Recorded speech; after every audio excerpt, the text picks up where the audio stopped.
अस्सलाम वालेकुम। Objectivity and analysis में खुश आमदीद।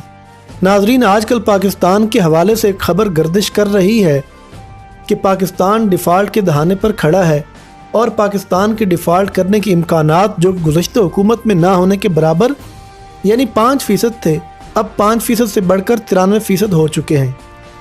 मुल्क में महंगाई अपने उरूज पर है और महंगाई 30% पर पहुँच चुकी है और साथ ही एशियाई तरक्याती बैंक ने पाकिस्तान को जनूबी एशिया का दूसरा महंगा तरीन मुल्क करार दे दिया है और पहला मुल्क श्रीलंका है जो कि डिफ़ॉल्ट कर चुका है।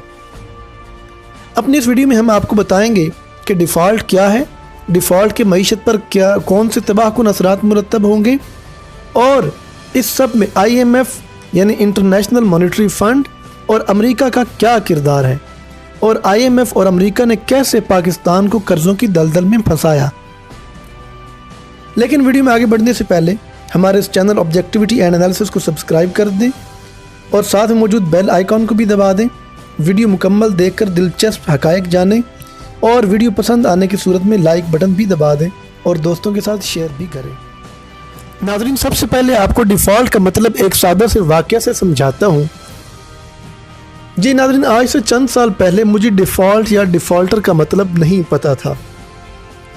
मेरे एक दोस्त ने एक बैंक से कर्ज़ लिया हुआ था, लेकिन उसने कर्ज़ की कुछ किस्तें वापस नहीं की थी। उसको मज़ीद कुछ पैसों की ज़रूरत थी, लेकिन उसने बताया कि कोई और बैंक उसे अब कर्ज़ भी नहीं देगा क्योंकि वो डिफ़ॉल्टर है। मुझे इस बात की समझ ना आई और मैंने कहा कि इससे क्या फ़र्क पड़ेगा, कोई और बैंक कर्ज़ क्यों नहीं देगा। उसने बताया कि अब वो बैंकिंग रिकॉर्ड में आ चुका है और रिकॉर्ड के मुताबिक वो एक डिफ़ॉल्टर है, यानी अब वो काबिल एतबार नहीं रहा और कोई भी बैंक उसे कर्ज़ नहीं देगा क्योंकि तमाम बैंक जानते हैं कि वो कर्ज़ वापस नहीं करता।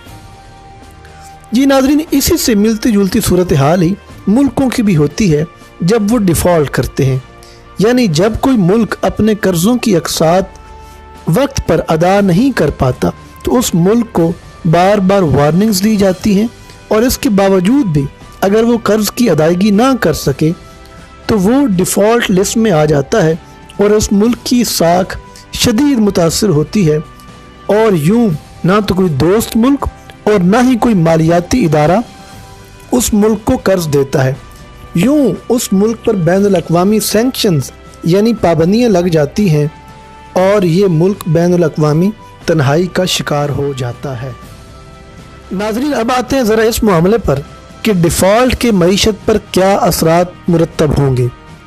सबसे पहली मुतासर होने वाली चीज़ एक्सपोर्ट इम्पोर्ट है, यानी मुल्क की तिजारत शदीद मुतासर होगी जिसका मईशत पर गहरा मनफी असर पड़ेगा। नंबर 2, मुल्क में गुर्बत, बेरोज़गारी और महंगाई में बहुत इजाफा होगा और पाकिस्तानी रुपये की वैल्यू कम होगी। और इस बारे में एक वज़ीर ये भी बता चुके हैं कि उनके पास अपने महकमे के मुलाजमीन को देने के लिए पैसे मौजूद नहीं हैं। और दूसरी जानिब वज़ारत ख़ारजा में बैरून मुल्क एम्बेसीज़ में काफ़ी सारे जो अमला है उनको अभी तक तनख्वाहें मौसूल नहीं हुई। नंबर 3, मुल्क की दिफा कमज़ोर होगा और सिक्योरिटी के अंदरूनी मामलात ख़राब होंगे। दिफाई कमज़ोरी के बारे में इमरान खान बार बार बता चुके कि अगर मुल्क डिफ़ॉल्ट हुआ तो ताकतवर ममालिक पाकिस्तान के एटमी हथियार ज़ब्त कर लेंगे। नंबर 4, बैरून मुल्क असासा जात ज़ब्त होने का ख़तरा हो सकता है। और आपको पता ही होगा नाजरीन कि अमेरिका में पाकिस्तान का एक होटल है जिसका नाम रूज़वेल्ट होटल है, जिसकी कीमत 1.5 अरब डॉलर यानी 1.5 अरब डॉलर है, वो भी टारगेट हो सकता है। और आजकल इसके बिकने की खबरें भी आ रही हैं। हुकूमत को क्योंकि पता है कि डिफ़ॉल्ट होने के करीब हैं तो कहीं जायदादें ज़ब्त ना हो जाएं, लिहाजा उनको बेच दें। तो ये बहुत बड़ी होशियारी दिखा रहे हैं। और इमरान खान के दौरे हुकूमत में जब ये अफवाहें फैल रही थी कि रूज़वेल्ट होटल को बेचा जा रहा है तो यही मौजूदा हुकूमत उस वक्त अपोजिशन थी और ये बहुत बड़ा प्रोपेगेंडा कर रही थी, लेकिन उस वक्त नहीं बिका था।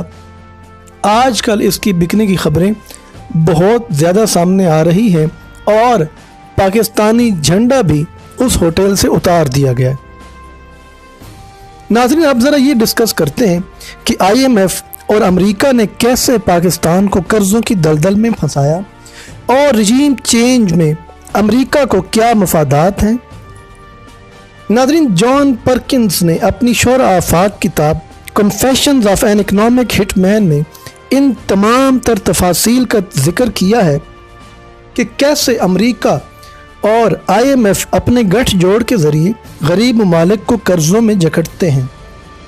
اس نے بتایا کہ IMF اور امریکہ اتنا بھاری قرضہ دیتا ہے کہ ان کو یقین ہوتا ہے کہ ایک غریب ملک کے لیے وہ قرضہ واپس کرنا ناممکن ہے۔ قرضہ کی واپسی سود سمیت ہوتی ہے۔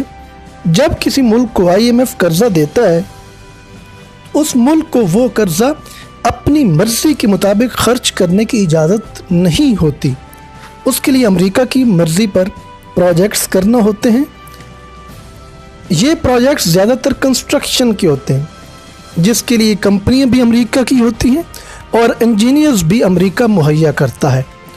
تو نتیجہ کیا ہوتا ہے؟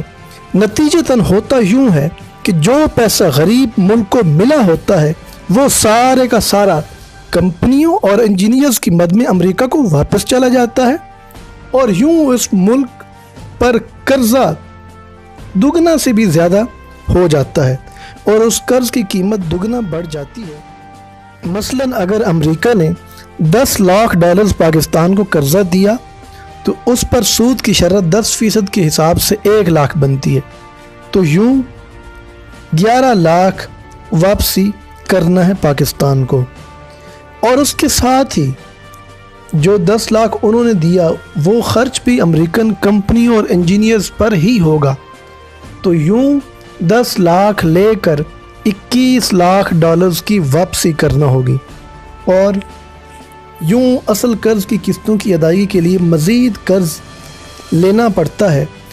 پاکستان کی مثال آپ سب کے سامنے ہے اس بارے میں۔ تو یوں غریب ممالک کو قابو کر لیا جاتا ہے اور ان کو قرضوں کی دلدل میں دھکیل دیا جاتا ہے۔ اب تک کے لیے اتنا ہی۔ امید ہے آپ کو یہ ویڈیو پسند آئی ہوگی۔ اگلی ویڈیو تک دیجیے اجازت۔ اللہ حافظ۔